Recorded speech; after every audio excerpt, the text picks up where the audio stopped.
Assalamualaikum warahmatullahi wabarakatuh. Alhamdulillahi hamdan katsiran tayyiban mubarakan fihi kama yuhibbu rabbuna wa yarda. Wa syukru lahu ala ma awla min ni'amin sabighatin wa asda. Ahmaduhu hamdan yaliqu bi jalali wajhihil karimi wa 'azimi sultanihi. Asyhadu an la ilaha illallah wahdahu la syarika lah wa asyhadu anna Muhammadan abduhu wa rasuluh. Allahumma salli wa sallim ala nabiyyina Muhammadin wa ala alihi wa ashabihi wa man tabi'ahum bi ihsan ila yaumiddin, amma ba'd. Yaqulul Maula azza wa jalla fi kitabihil karim, a'udzu billahi minasy syaithanir rajim. Bismillahirrahmanirrahim. Qul in kuntum tuhibbunallaha fattabi'uni yuhibbukumullahu wa yaghfir lakum dhunubakum wallahu ghafurur rahim. Shadaqallahul azim.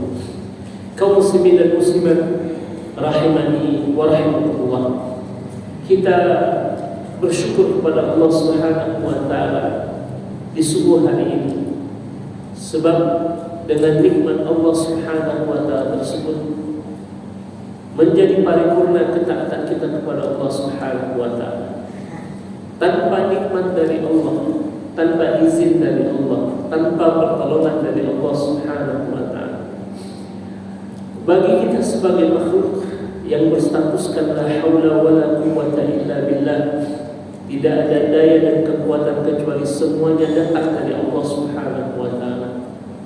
Betapa sulitnya diri kita, jangankan untuk melangkahkan kaki dan mengayunkan tangan, sekedar membuka kelopak mata saja kita tidak akan sanggup jika Allah Subhanahu wa taala tidak memberikan pertolongannya kepada kita. Tapi dengan nikmat Allah tersebut menjadi mudah segala urusan kita. Dengan izin Allah tersebut menjadi lapang semua urusan kita. Menjadi dari pertolongan Allah tersebut menjadi sebab kita kemudian hadir di rumah Allah Azza wa Jalla ini. Karenanya selayaknya dan sepatutnya kita memuji Allah di subuh hari ini dengan kalimat yang indah, sebagaimana diajarkan oleh Rasulullah sallallahu alaihi wasallam, alhamdulillahilladzi bi ni'matihi tatimmus shalihat. Segala puji bagi Allah yang dengan nikmat Allah tersebut menjadi sempurna ketaatan kita kepada Allah Subhanahu wa taala seperti yang kita rasakan di subuh hari ini. Salam dan salam bersama kita sampaikan untuk Rasulullah sallallahu alaihi wasallam yang menjadi uswah hasanah dalam kehidupan kita, di mana kita berupaya untuk mengarahkan kehidupan kita kepada kehidupan yang telah dicontohkan oleh Rasulullah sallallahu alaihi wasallam. Dan salah satu upaya tersebut adalah dengan mempelajari sirah perjalanan hidup Rasulullah sallallahu alaihi wasallam, agar kemudian kita mengenalnya, mengetahuinya, memahaminya, dan standar kenalnya kita kepada Nabi Muhammad sallallahu alaihi wasallam seperti halnya kita mengenali anak-anak kita. Inilah yang menjadi pelajaran dan menjadi tugas bagi kita sebagai seorang umatnya Nabi Muhammad sallallahu alaihi wasallam, bagaimana kita berusaha untuk mengenali Nabi Muhammad sallallahu alaihi wasallam seperti kita mengenali anak-anak kita. Kaum muslimin dan muslimat yang dirahmati Allah Subhanahu wa taala, dalam pertemuan yang lalu kita telah membahas tentang Ar-Rasul sallallahu alaihi wasallam fi baiti, tentang aktivitas yang dilakukan oleh Rasulullah sallallahu alaihi wasallam di rumahnya. Dan di subuh yang penuh berkah ini insyaallah taala kita akan masuk kepada bab yang berkenaan dengan hadiyuhu wa simatuhu sallallahu alaihi wasallam. berkenaan dengan akhlak dan budi pekerti yang dimiliki oleh Rasulullah Sallallahu Alaihi Wasallam. Disebutkan di dalam kitab ini, kitab yang kita bahas berjudul Yaum fi Baiti Rasul Sallallahu Alaihi Wasallam, suatu hari di rumah Rasulullah Sallallahu Alaihi Wasallam. Di dalam kitab ini disebutkan harakatul insani wa sunnatuhu alamatun ala aqlihi wa miftahun lima'rifati qalbihi. Jadi gerakan seseorang kaum muslimin dan muslimat atau perilaku seseorang itu menjadi alat ukur berkenaan dengan untuk kemudian mengenali hati nurani, mengenali akal pikiran. Jadi kalau kita ingin melihat dan menilai diri kita, bisa kita lihat dari sejauh mana tingkah laku kita, perilaku kita, apapun yang kemudian kita lakukan itu menjadi ukuran berkenaan dengan hati dan akal kita. Wa Aisyah, sedangkan Bunda Aisyah radhiyallahu anha, ummul mukminin, ibunya orang yang beriman. Karenanya para istri Nabi Muhammad mendapatkan gelar ummul mukminin, ibu secara spiritual, bukan secara biologis, Bapak Ibu sekalian. Karenanya umat Islam mesti menjaga interaksi dengan para istri Rasulullah SAW. Bahkan dalam Al-Quran secara khusus Allah Azza wa Jalla memerintahkan para sahabat tatkala berkomunikasi dengan para istri Nabi biwara'il hijab, itu mesti dibatasi dengan hijab, tidak secara langsung. Karena mereka walaupun kemudian digelari ummul mukminin, ibunya orang-orang yang beriman, itu hanya secara spiritual, tapi secara biologis tetap ada batasan antara para sahabat dengan para istri Rasulullah Sallallahu Alaihi Wasallam. Aisyah yang merupakan ibunya orang-orang yang beriman, Ibnatus Siddiq, anak dari sahabat Rasulullah Sallallahu Alaihi Wasallam yang bernama Abu Bakar As-Siddiq radhiyallahu anhuma, adalah khairun man ya'rifu khuluqan Nabi Sallallahu Alaihi Wasallam, adalah orang yang paling banyak mengenal akhlak Rasulullah SAW. Adalah orang yang paling banyak mengenal seluk-beluk kehidupan Rasulullah SAW. Bahkan Aisyah radhiyallahu anha wa adaq, adalah orang yang paling rinci tatkala mensifati kehidupan Nabi Muhammad sallallahu alaihi wasallam. Kenapa? Fahiyal qaribatu minhu. Karena Aisyah ini adalah orang yang sangat dekat dengan Rasulullah sallallahu alaihi wasallam, baik fil naumi wal yaqzati, baik di saat Rasulullah sallallahu alaihi wasallam tidur maupun di saat Nabi Muhammad sallallahu alaihi wasallam terjaga, wal marad was sihah, baik di saat Nabi Muhammad sedang sakit, baik di saat Nabi Muhammad sedang sehat, wal ghadab wal ridha, baik di saat Nabi Muhammad sallallahu alaihi wasallam sedang marah ataupun Nabi Muhammad sallallahu alaihi wasallam dalam keadaan sedang bersuka hati. Jadi Aisyah radhiyallahu anha mengetahui banyak keadaan Rasulullah sallallahu alaihi wasallam. Karena dalam sebuah hadis yang diriwayatkan oleh Imam Ahmad, Aisyah radhiyallahu anha pernah menuturkan tentang akhlak Rasulullah sallallahu alaihi wasallam. Apa kata Aisyah? Lam yakun Rasulullah sallallahu alaihi wasallam fahishan, bahwasanya Nabi Muhammad sallallahu alaihi wasallam bukanlah seseorang yang melakukan perbuatan keji, kata Aisyah. Ini berdasarkan kesaksian istrinya, Bapak Ibu sekalian. Terkadang kalau kita ingin jujur mengetahui tentang diri kita, maka bertanyalah kepada orang yang hidup bersama kita, yaitu pasangan hidup kita, anak-anak kita, pembantu di rumah kita kalau ada, tetangga kita. Kenapa? Karena mereka yang paling tahu tentang diri kita, Bapak Ibu sekalian. Nah, kesaksian akan baiknya akhlak Rasulullah ini datang bukan dari sembarangan orang, melainkan dari istrinya. Kata Aisyah radhiyallahu anha, Nabi Muhammad itu bukanlah orang yang melakukan perbuatan keji, dan itu sudah terjadi sejak Nabi Muhammad sallallahu alaihi wasallam masih muda belia, Bapak Ibu. Jauh sebelum Nabi Muhammad diutus oleh Allah menjadi Nabi dan Rasulnya, Nabi Muhammad dikenal sebagai orang yang baik, dikenal sebagai orang yang jauh dari perbuatan keji, Jangan menjadi perbuatan yang keji yang biasa dilakukan oleh bangsa Arab jahiliyah, seperti kemudian melakukan perbuatan zina, minum khamar, judi dan lain sebagainya. Bapak Ibu dari perbuatan yang sia-sia saja Allah Subhanahu wa taala menjaga dan melindungi Rasulullah sallallahu alaihi wasallam. Sebagaimana dalam sebuah riwayat yang sangat masyhur, ketika Nabi Muhammad masih muda, pada saat Rasul sedang mengembala kambingnya, Bapak Ibu sekalian. Karena Nabi Muhammad pernah berprofesi sebagai seorang pengembala kambing di usia yang masih sangat muda beliau. Dan profesi mengembala kambing ini adalah profesinya para nabi dan rasul Allah. Disebutkan oleh Rasul dalam sebuah hadisnya, "Ma min nabiyyin illa wa qad ra'a al-ghanama." Tidak ada seorang nabi kecuali dia mengembala kambing, kata Nabi Muhammad. Sehingga para sahabat bertanya, "Wa anta ya Rasulullah? Apakah engkau juga wahai Rasulullah?" Kata Nabi Muhammad, "Wa ana." Ya, saya juga dulu adalah seorang pengembala kambing, kata Nabi Muhammad. Jadi mengembala kambing ini adalah profesinya para nabi dan Rasulullah Subhanahu wa taala, termasuk Rasulullah SAW adalah seorang pengembala kambing di masa mudanya. Nah, pada saat Nabi Muhammad berprofesi sebagai seorang pengembala kambing dan usianya masih sangat muda kala itu, Bapak Ibu sekalian, Nabi Muhammad mendengar bahwa di salah satu rumah milik orang-orang Quraisy tengah mengadakan walimatul urs, resepsi pernikahan. Dan dalam acara resepsi pernikahan itu ada ghina, ada konser musik, Bapak Ibu sekalian. Ada pergelaran musik diadakan pada saat itu.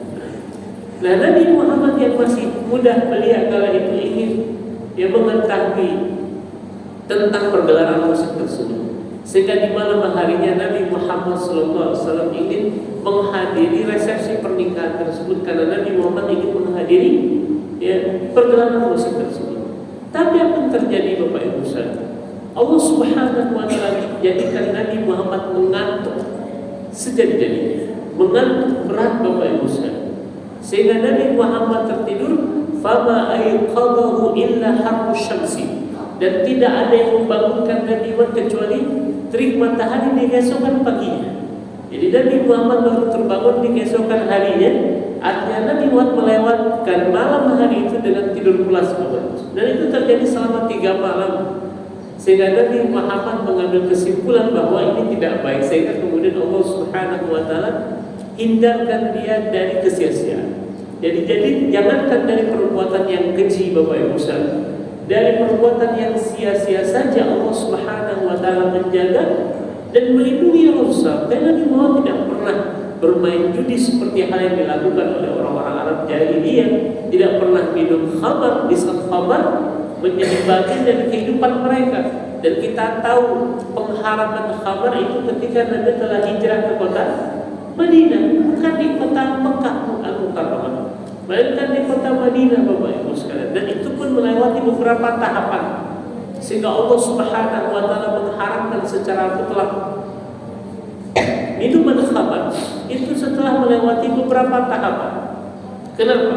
Karena saking melekatnya khamar dengan kehidupan bangsa Arab jahiliyah pada saat itu. Nah, Nabi Muhammad SAW jangankan minum minuman khamar, menengguk walaupun hanya setetes saja tidak pernah, Bapak Ibu sekalian. Begitulah Allah Subhanahu wa taala menjaga Rasulullah sallallahu alaihi wasallam. Jadi kata Aisyah, lam yakun Rasulullah sallallahu alaihi wasallam fahishan, bahwa Nabi Muhammad tidak pernah melakukan perbuatan keji, wala mutafahishan, dan juga tidak pernah melakukan perbuatan bukan hanya perbuatan, tapi Nabi Muhammad tidak pernah mengatakan perkataan yang keji. Di saat orang Arab itu, mohon maaf Bapak Ibu saya dulu ya, sekarang juga banyak Bapak Ibu suka mengeluarkan sumpah serapah, Bapak Ibu saya. Itu ringan bagi lisan mereka untuk mengeluarkan sumpah serapah. Ya, di beberapa wilayah negara Arab itu ketika mereka tersulut emosi, Bapak Ibu saya, mudah bagi mereka untuk mengabsen isim pun binatang satu demi satu. Itu kebiasaan dan tabiat buruk mereka. Kalau sudah marah, Bapak Ibu sekalian, itu mudah untuk mengucapkan sumpah serapah, hinaan, cacian dan lain sebagainya. Dan Nabi Muhammad SAW walaupun dia hidup di tengah bangsa Arab yang mudah untuk mengeluarkan sumpah serapah, hujatan dan sebagainya, tapi Rasul, kata Aisyah, wala mutafahisha, tidak pernah mengatakan perkataan yang keji, mengatakan perkataan yang buruk, sumpah serapah, tidak pernah, kata Aisyah.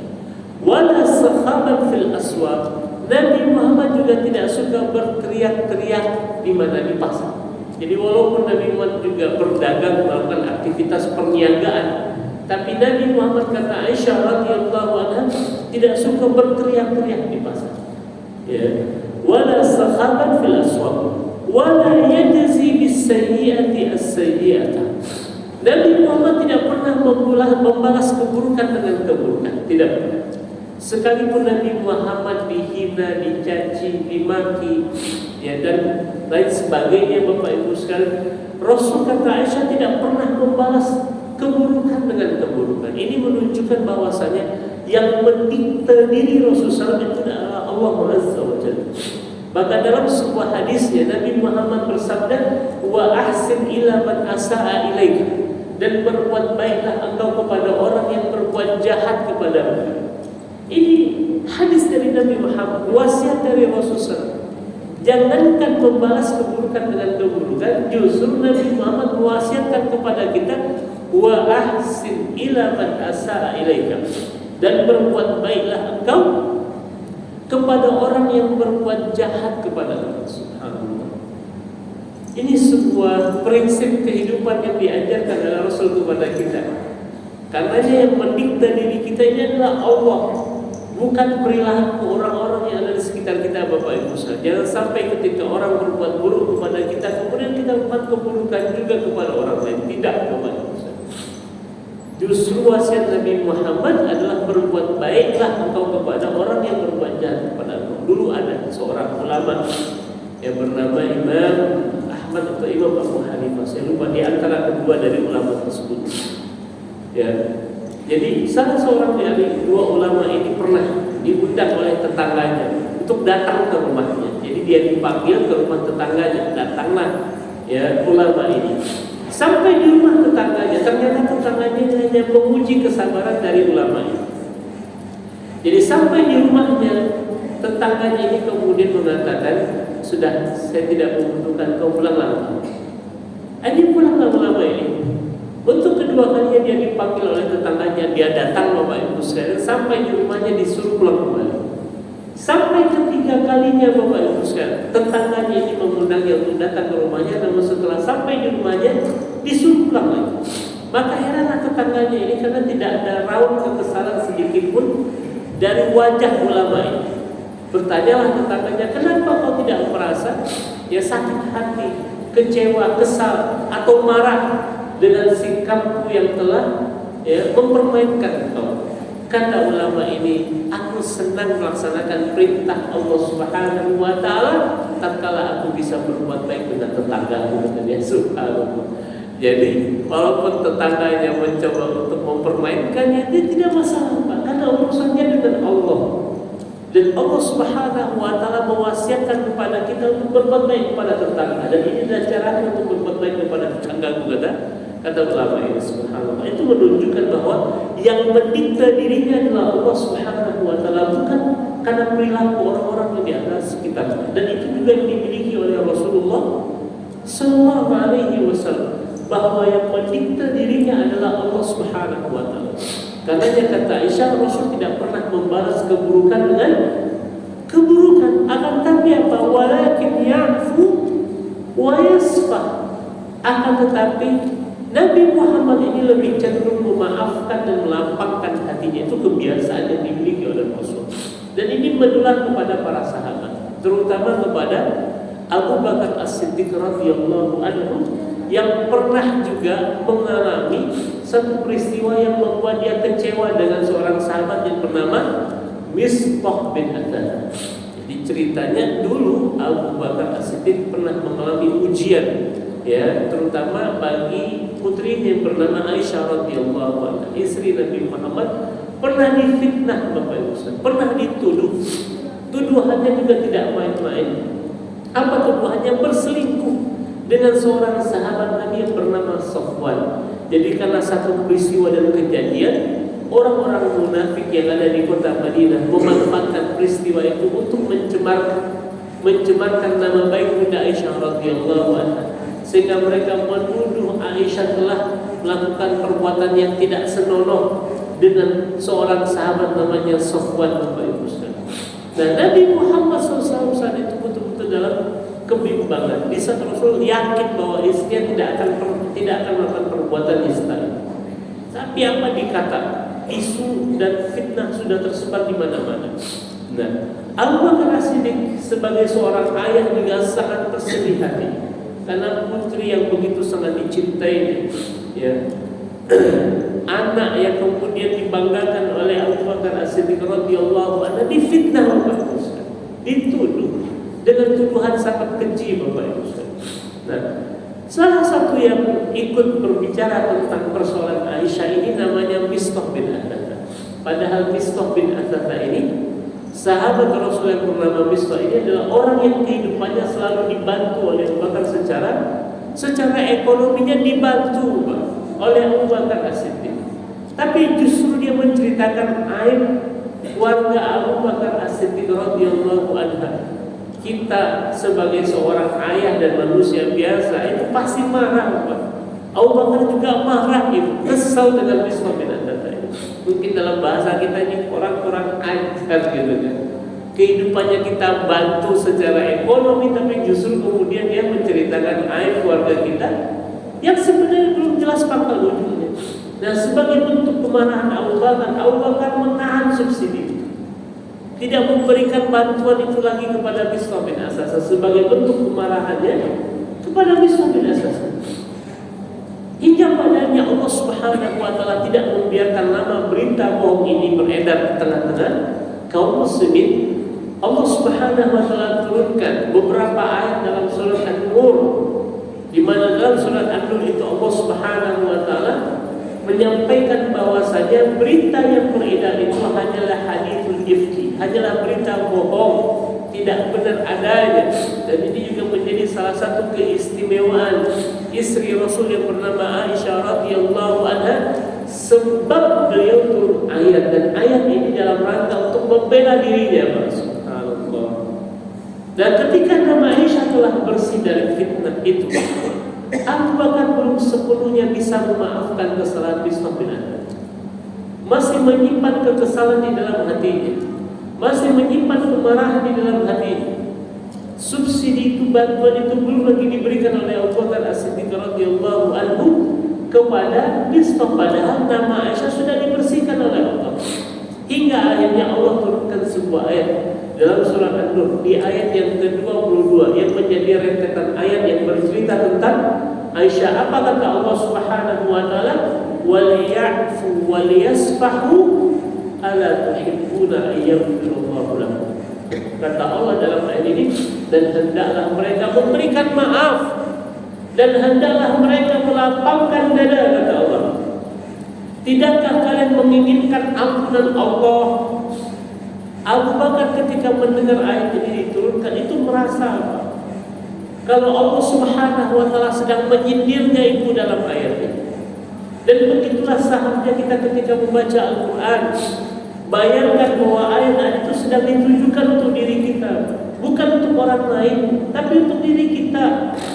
Na'udzubillah, kalau kita membaca Al-Quran melewati sebuah ayat yang teringat justru orang lain, ini sepertinya ayat ini cocok untuk bapak fulan, ini sepertinya ini cocok untuk ibu fulan, padahal ayat itu sedang ditujukan untuk dirinya, Bapak Ibu sekalian.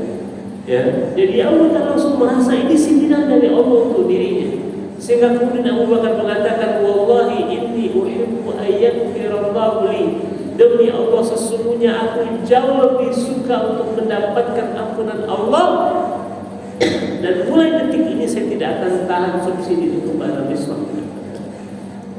Artinya apa, Bapak Ibu? Seketika Abu Bakar memaafkan kesalahan Mistah bin Athatha. Sebab apa? Tawaran yang Allah berikan kepada orang-orang yang memaafkan. Apa yang Allah tawarkan? Ampunan dari Allah. Karenanya Bapak Ibu sekalian, dan itu dimiliki oleh Rasul. Kata Aisyah, justru yang ada Nabi Muhammad memaafkan dan melapangkan hati.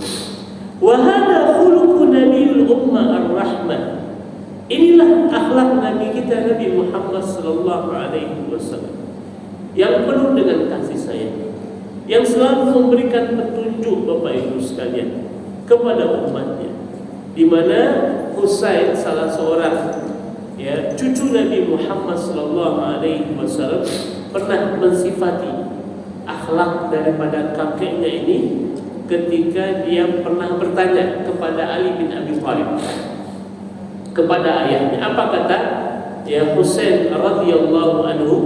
Sa'atu abi, aku pernah bertanya kepada ayahku tentang apa? An siyarin Nabi sallallahu alaihi wasallam fi ulasaihi, tentang akhlak Rasulullah sallallahu alaihi wasallam ketika ia bergaul dengan orang lain. Jadi Husain ini penasaran Pak, kepada kakeknya ini, bagaimana akhlak kakeknya tatkala ia sedang bersama para sahabatnya.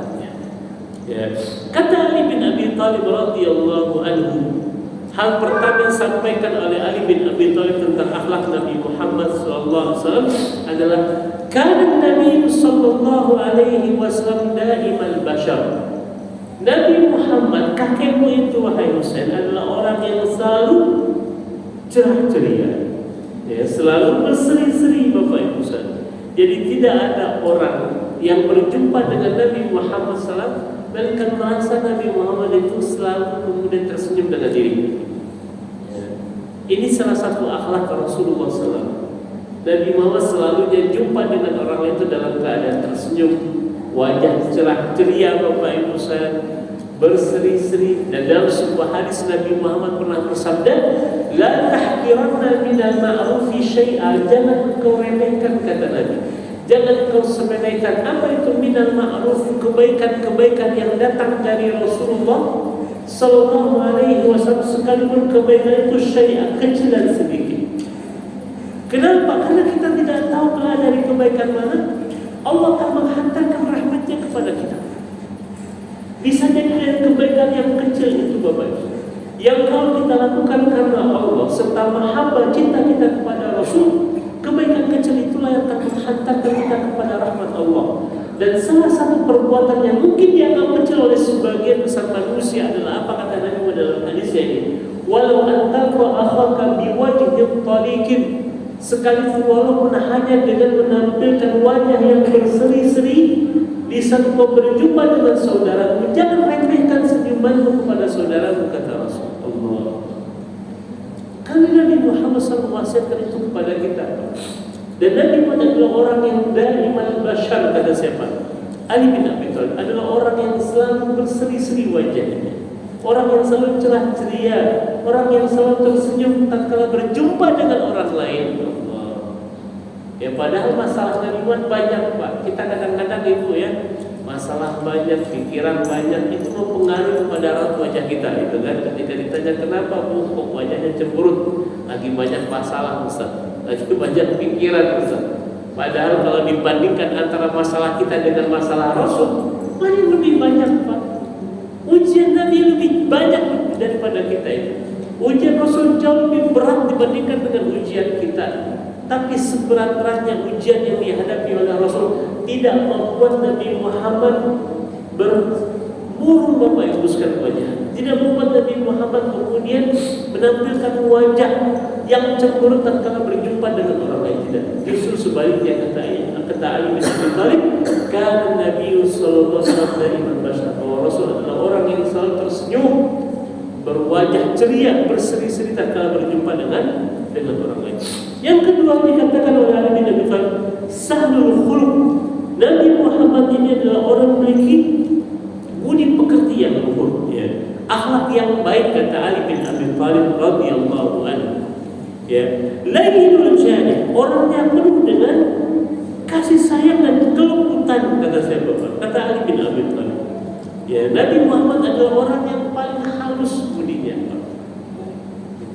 Dan akhlak lembut ini bukan menunjukkan kelemahan.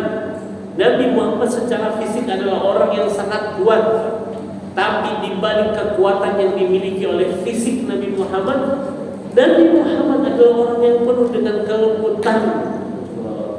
Sebagaimana dulu kita pernah mendapati juga dari Anas bin Malik radhiyallahu anhu. Apa kata Anas bin Malik? Wa ma masastu biyadi dibajan wala hariran, dan aku tidak pernah menyentuh dengan tanganku sutra atau yang lainnya yang lebih alien, yang lebih halus dibandingkan dengan telapak tangan Rasulullah Sallallahu Alaihi Wasallam. Bahkan telapak tangan Nabi Muhammad, kata Anas, sangat lembut. Kenapa Pak? Karena telapak tangan Nabi Muhammad ini selalu Nabi Muhammad SAW gunakan untuk mengelus, untuk kemudian mengusap kepala anak-anak. Masya Allah. Jadi anak-anak di zaman Nabi Muhammad itu sangat suka dan bahkan mereka berebut untuk diusap kepala mereka oleh Nabi Muhammad. Masya Allah. Ya, kenapa? Karena penuh dengan kasih sayang. Padahal Rasul adalah orang yang sangat kuat fisiknya, tapi di balik kekuatan fisik Nabi Muhammad adalah orang yang penuh dengan kasih sayang. Sehingga Rasul digandrungi, disukai oleh siapa Pak? Mulai dari anak-anak sampai nenek-nenek itu sangat senang dengan Nabi Muhammad. Masya Allah. Tidak ada orang yang berinteraksi, bergaul dengan Nabi Muhammad melainkan mereka akan jatuh hati dengan Nabi Muhammad.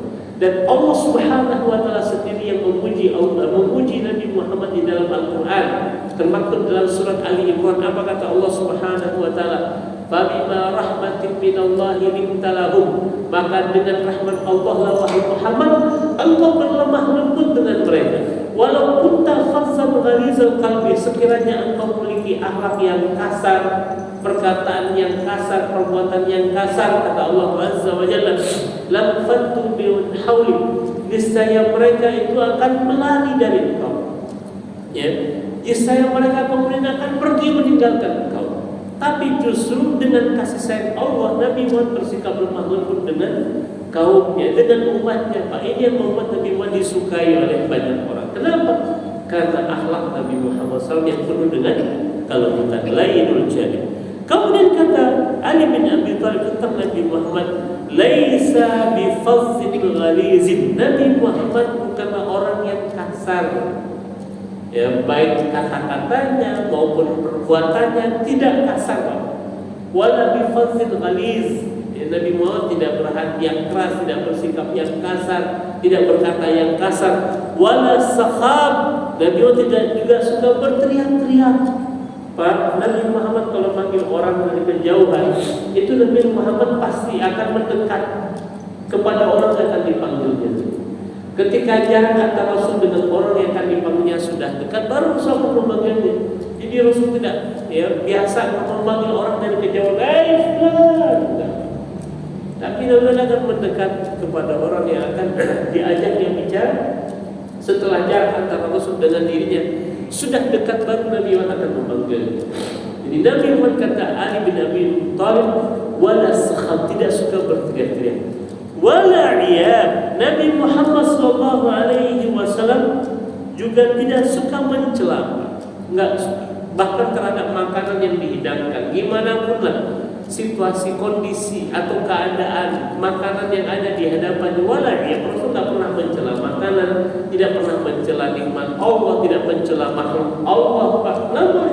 Nabi Muhammad tidak pernah mencela orang lain di hadapannya. Wala iyab. Jadi kalau ada di antara umat Rasul yang suka mencela, itu dipastikan dia tidak sedang dalam keadaan petunjuk Rasulullah. Karena Nabi tidak pernah suka mencela. Jangankan terhadap makhluk Allah, manusia, ya makhluk Allah berupa makanan saja tidak dicela oleh Rasul. Sekalipun Nabi tidak suka dengan makanan. Wala iya. Kemudian Nabi Muhammad juga tidak wala masyah. Nabi Muhammad sallallahu alaihi wasallam tidak suka mencela makanan ini secara khusus. Jadi kalau tadi mencela secara umum, wala masya ini tidak suka mencela makanan, walaupun makanan itu tidak disukai oleh Rasul. Kalau Rasul tidak suka terhadap satu makanan, Nabi Muhammad lebih memilih untuk diam dan meninggalkan makanan. Kalau mencela tidak, Nabi tidak suka masya, tidak suka mencela makanan. Yataghafal amma la yashtahi. Nabi Muhammad sallallahu alaihi wasallam, Bapak Ibu sekalian, siapa saja yang datang kepada Rasul untuk meminta sesuatu, ya pasti tidak akan kecewa Bapak Ibu sekalian. Jadi Nabi Muhammad itu selalu, kalau ada orang datang kepadanya meminta, itu Rasul berusaha untuk mengabulkan keinginannya, Pak. Sekalipun Nabi Muhammad tidak bisa mengabulkan, Rasul akan memberikan alternatif yang lebih baik dibandingkan dengan apa yang dia minta. Jadi tidak ada orang yang datang kepada Rasul pulang dalam keadaan kecewa.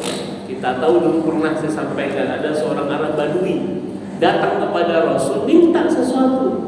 Ya, dia berani datang kepada Nabi, dia bilang, ya Muhammad, berikan aku sesuatu yang telah Allah karuniakan kepadamu.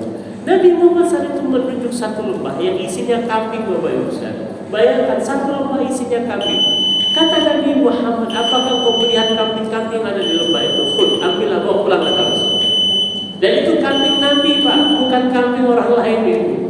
Jadi Rasul mengatakan kepada orang Arab Badui, apakah kau melihat kambing-kambing ada di lembah itu? Khud, ambillah, bawa pulang kata Nabi Muhammad. Akhirnya benar orang Arab Badui ini membawa pulang kambing Bapak Ibu sekalian satu lembah. Sampai di kampung halamannya, apa kata orang Arab Badui ini kepada kaumnya? Ya kaum aslimu, wahai kaum masuk Islamlah kalian. Kenapa? Fa inna Muhammadan yu'til at'a ala yakhshal faqr. Sebab Muhammad kalau dia ngasih dia tidak takut miskin, nih buktinya nih. Kambing ini pemberian dia, subhanallah. Jadi tidak ada orang yang datang kepada Rasulullah dalam keadaan kecewa Bapak. Kalaupun Rasul tidak bisa memberikannya, paling tidak Rasul akan mendoakannya, dan itu jauh lebih baik dibandingkan dengan apa yang dia minta. Kemudian kaum muslimin dan muslimah rahmati Allah azza wa jalla, selain daripada itu, wala yu'aisu minhu rajiya wala yukhibu fihi qad taraka nafsahu min thalath. Selain daripada itu disebutkan oleh Ali bin Abi Thalib radhiyallahu anhu, ya, siapa saja yang memenuhi undangannya pasti akan senantiasa puas. Jadi Nabi Muhammad kalau memberikan jamuan Bapak Ibu itu pasti jamuan yang terbaik. Jadi siapapun yang memenuhi undangan Nabi Muhammad itu pasti puas. Subhanallah. Ini berdasarkan kesaksian Ali bin Abi Thalib. Jadi siapapun yang memenuhi undangan Nabi Muhammad untuk makan dan lain sebagainya itu pasti puas, ya, sebab Nabi Muhammad selalu berikan yang terbaik, ya. Jadi Nabi kadang-kadang baru makan enak tuh Pak, itu kalau sudah undang orang itu pasti itu makanan yang terbaik. Padahal kalau kita lihat, ya, nanti ada bab tentang makanan Nabi Muhammad. Di rumah Rasul itu lebih seringnya makan roti gandum kering Bapak Ibu sekalian. Tapi kalau sudah dalam rangka menjamu tamu itu pasti hidangan terbaik yang diberikan oleh Rasulullah Sallallahu Alaihi Wasallam. Nah, kemudian kata Ali bin Abi Thalib, Nabi Muhammad meninggalkan 3 perkara. Ya, Nabi Muhammad meninggalkan 3 perkara. Fattaroka nafsahu min thalathin. Jadi Rasul meninggalkan 3 perkara. Apa saja 3 perkara itu? Satu adalah riya. Nabi tidak pernah riya Pak dengan amalannya, padahal amal Rasul ini tidak ada yang bisa menandinginya, tidak ada yang bisa melampauinya, tapi Rasul tidak pernah riya dengan amalannya. Buktinya saja Huzaifah bin Yaman, seorang sahabat Nabi Muhammad yang dikenal dengan Shahibus Sir, pemegang rahasia Rasul, itu pernah suatu hari Huzaifah ini mencoba untuk mengikuti sholat malamnya Nabi Muhammad SAW. Ya, mengikuti sholat malamnya Nabi Muhammad. Jadi kata Huzaifah bin Yaman, ketika Rasul memulai sholat malamnya dengan bacaan Al-Fatihah, ya, di rakaat pertama Rasul membuka surat Al-Baqarah, ya. Sampai di ayat yang ke-100 dari surat Al-Baqarah terbetiklah di hati Huzaifah ini bahwa Rasul akan ruku. Pada ayat yang ke-100 ternyata tidak, Rasul melewati ayat yang ke-100, masuk ke ayat 101. Sampai di akhir ayat surat Al-Baqarah itu sudah 2 juz lebih Bapak Ibu sekalian. Fangsurna 'alal qaumil kafirin, ya. Ternyata kata Huzaifah bin Yaman, aku mengira Rasul akan ruku. Ternyata Rasul membuka surat Ali Imran. Jadi setelah selesai Al-Baqarah, buka surat Ali Imran. Sampai akhir surat Ali Imran terbetik lagi di hati Huzaifah, sepertinya Rasul akan ruku. Ternyata Nabi Muhammad membuka surat An-Nisa Bapak Ibu sekalian. Sampai akhir surat An-Nisa, dan kita tahu surat An-Nisa itu sudah juz berapa Pak? Antara 5 atau 6, ya. Ternyata Nabi Muhammad barulah kemudian ruku setelah selesai surat An-Nisa. Allah. Dan lamanya ruku Nabi Muhammad sama dengan berdiri, ya kata Huzaifah. Kemudian Rasul i'tidal sami Allahu liman hamidah. Dan lamanya i'tidal Nabi Muhammad sama dengan lama rukunya Rasulullah SAW. Jadi sekali lagi tidak ada yang mampu menandingi ya ibadah Nabi Muhammad, tapi Rasul tidak pernah riak dengan amalnya, tidak pernah berbangga dengan amalannya. Ya, maka ini mestinya kita juga malu ya di hadapan Nabi. Kita belum ada apa-apa amal kita dibandingkan dengan Rasul. Riak pula habis semuanya Bapak Ibu sekalian. Ya, karena kalau kita lihat dulu para ulama, para salaful ummah, untuk menjaga hati mereka tidak riak, itu terkadang mereka menyembunyikan kebaikan mereka dari orang lain, menyembunyikan ketaatan mereka dari orang lain. Ada seorang tabi'in namanya Ali bin Husain, ya, Ali bin Husain. Jadi selama hidupnya Ali bin Husain ini dikenal sebagai orang yang sangat pelit, dikenal sebagai orang yang sangat kikir. Tapi ternyata dia adalah orang yang sangat dermawan, dan baru diketahui setelah dia meninggal dunia. Yang selama ini suka memberikan makan kepada 100 orang miskin yang ada di kota Madinah, ternyata Ali bin Husain, dan itu pun diketahui setelah kemudian dia meninggal dunia. Ya Masya Allah. Padahal dia dikenal sebagai orang yang kikir, ternyata dia adalah orang yang sangat dermawan, di mana dia selalu memberikan makan kepada 100 orang miskin ya di kota Madinah. Jadi mereka sampai ya berusaha menyembunyikan amal mereka, al-hirsu ala ikhfa'i ta'at, berusaha untuk menyembunyikan ketaatan. Ada juga di antara ulama ya seakan-akan dia baru bangun di waktu subuh. Jadi ketika azan berkumandang dia seakan-akan baru bangun, padahal dia baru tahajud di sepanjang malamnya, Pak. Jadi ketika menjelang subuh dia pura-pura tidur lagi, ketika azan subuh baru seperti seakan-akan dia baru bangun, padahal dia sepanjang malam dia sudah melaksanakan sholat tahajud. Begitulah mereka berusaha untuk tidak riak terhadap amal mereka. Dan Nabi Muhammad memiliki sifat. Yang kemudian Nabi Muhammad wal-ikthar, meninggalkan riak. Yang kedua adalah berbangga-bangga diri. Padahal semuanya bisa dibanggakan oleh Rasul kalau Rasul mau, ya kan? Dari kemuliaannya, dari keagungannya, dari kedudukannya Bapak Ibu di sisi Allah Subhanahu wa taala. Ya sangat berpotensi Nabi membanggakan tentang dirinya. Tapi Nabi Muhammad, kata Ali bin Abi Thalib, meninggalkan perbuatan berbangga-bangga diri, al-ikthar. Juga wa ma la ya'nihi, Nabi meninggal perkara yang tidak bermanfaat untuk diri. Di antara hadis Nabi Muhammad, apa kata Rasul? Min husni islamil mar'i, di antara tanda baiknya keislaman seseorang, tarkuhu ma la ya'nihi, dia meninggalkan sesuatu yang tidak berfaedah untuk kehidupan. Ini di antara tanda kebaikan keislaman seseorang, bahwa semakin baik keislaman seseorang, dia hanya melakukan sesuatu yang bermanfaat untuk dunia dan akhiratnya. Kalau tidak bermanfaat, maka dia akan meninggalkan. Dan inilah yang seharusnya dimiliki oleh umat Islam. Termasuk di antara makna la ya'nihi adalah ma la yahtamu bihi, sesuatu yang bukan menjadi urusannya. Jadi kalau kita ya mengurusi sesuatu yang bukan menjadi urusan kita, maka kita ya tidak sempurna keislaman kita, Bapak Ibu sekalian. Karena di antara tanda baiknya keislaman seseorang, dia tidak mengurusi sesuatu yang bukan menjadi urusannya.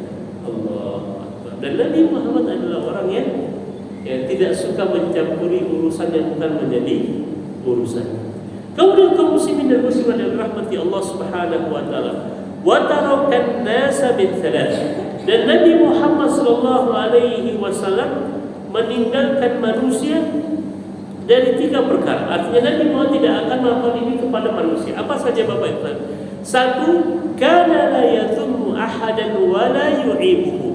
Nabi tidak suka mencela orang lain, memaki orang lain, atau mencari aib orang lain. Itu ya sesuatu yang sangat dihindari oleh Rasul. Tidak suka mencela, tidak suka mencari aib orang lain. Ya, kita justru kemudian mencoba untuk menggali aib orang lain. Nauzubillah misalnya. Nabi tidak suka ya mencari, menggali aib orang lain. Ya. Kemudian wala yatlubu auratahu. Nabi Muhammad sallallahu alaihi wasallam hanya berbicara untuk sesuatu yang memiliki nilai maslahat, sesuatu yang akan mendatangkan pahala di sisi Allah Azza wa Jalla. Jadi Nabi Muhammad adalah orang yang hebat dalam berbicara. Karena itulah Rasul kemudian mengatakan, man kana yu'minu billahi wal yawmil akhir falyakul khairan aw liyasmut. Barang siapa yang beriman kepada Allah dan hari akhir, maka hendaklah dia berbicara yang baik. Atau pilihan yang kedua apa itu? Diam. Kalau kita tidak bisa memastikan perkataan yang keluar dari lisan kita adalah perkataan yang baik, maka pilihan terbaiknya adalah diam. Nah, Nabi Muhammad itu selalu kalau berbicara itu mengandung kebaikan, mengandung maslahat. Perkataannya hikmah, Bapak Ibu sekalian. Ya, tidak ada omongan Nabi Muhammad yang tidak ada kebaikan, tidak ada omongan Rasul yang sia-sia, Bapak Ibu sekalian. Wala yatakallam illa fima raja thawabahu wa idza takallama atraqa julasa'uhu. Nah, kalau Nabi Muhammad berbicara, Bapak Ibu sekalian, maka pembicaraan Nabi Muhammad itu membuat kawan-kawan dulunya Nabi Muhammad akan tertegun. Jadi sekalinya Rasul berbicara, itu orang pasti tersihir dengan perkataan Rasul. Itu pasti orang tertegun dengan nasihat Nabi Muhammad sallallahu alaihi wasallam. Ya. Kemudian Nabi Muhammad juga disebutkan, Bapak Ibu, ka'annama 'ala ru'usihim at-tayr. Jadi kalau Rasul berbicara, para sahabat pasti mendengarkan perkataan Nabi dan mereka akan diam seakan-akan burung itu akan bisa hinggap di pundaknya para sahabat, saking mereka mendengarkan secara seksama apa yang disampaikan oleh Rasulullah SAW. Itu ciri khas kalau Rasul berbicara itu semua orang pasti langsung mendengarkan. Saking mereka khusyuk mendengarkan perkataan Nabi, burung-burung menyangka para sahabat itu adalah pokok pohon yang kemudian sudah kering, sehingga mereka hinggap di pundak mereka. Masya Allah. Ya. Kemudian kaum muslimin dan muslimat yang dirahmati Allah, faida sakata takallamu. Nah, kalau Rasul sudah diam, tidak lagi bicara, baru para sahabat kemudian berbicara. Ini adabnya, baik adab Rasul ataupun adab para sahabat. Jadi Rasul kalau bicara, para sahabat akan diam. Kalau Rasul diam, baru para sahabat berbicara. Itu di antara akhlak yang dimiliki oleh Rasul dan para sahabat. La yatanaza'una indahul hadits. Para sahabat, Bapak Ibu sekalian, ya, tidak pernah membantah sedikit pun perkataan Nabi Muhammad SAW. Jadi mereka akan menerima yang perintah Nabi, ujaran Nabi, perkataan Nabi. Mereka tidak akan memperdebatkan perkataan Rasulullah Sallallahu Alaihi Wasallam. Man takallama indahu ansitu. Nah, ini juga di antara adab Nabi Muhammad SAW. Bila ada yang berbicara di hadapan Nabi Muhammad Sallallahu Alaihi Wasallam, maka mereka akan dia memperhatikannya sampai dia selesai berbicara. Jadi Nabi Muhammad di dalam majlisnya, Pak, kalau ada orang yang berbicara, maka para sahabat yang lain kan dia mendengarkan orang tersebut sampai dia menyelesaikan pembicaraan. Dan ini yang dilatih oleh Rasul kepada para sahabat. Jadi jangan sampai orang lain ngomong kita ikut ngomong, Pak. Orang lain bersuara kita juga ikut bersuara. Nabi Muhammad di majlisnya, kalau ada orang berbicara maka yang ajakkan dia, membiarkan dia untuk berbicara sampai dia selesai, Bapak Ibu sekalian. Kemudian kaum muslimin dan muslimat rahmati Allah Azza wa Jalla, kemudian juga disebutkan yadhaq mimma yadhaqun min. Nah, Nabi Muhammad dalam pergaulannya, kalau ada perkara-perkara yang lucu yang membuat para sahabat tertawa, Rasul juga ikut tertawa. Tapi tertawa Nabi Muhammad ini tidak terbahak-bahak itu. Ya, sekali lagi, tertawanya Rasul itu tidak sampai terbahak-bahak yang menampakkan lagi mulut Nabi Muhammad, tidak pernah. Ya, paling pantas kalau Rasul tertawa itu hanya memperlihatkan gigi taringnya saja. Jadi lebih tepatnya Nabi Muhammad ini tersenyum. Ya, tersenyum dibandingkan dengan tertawa.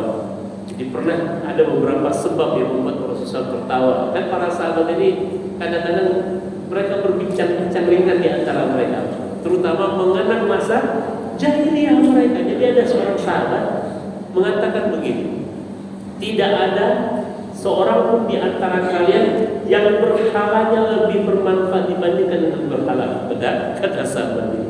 Lalu para sahabat yang lainnya bertanya, gimana ceritanya gitu kan? Berhala memiliki manfaat. Kata dia, saya ini membuat berhala itu dari bahan makanan. Jadi ketika musim paceklik datang, saya memakan sedikit demi sedikit berhala itu.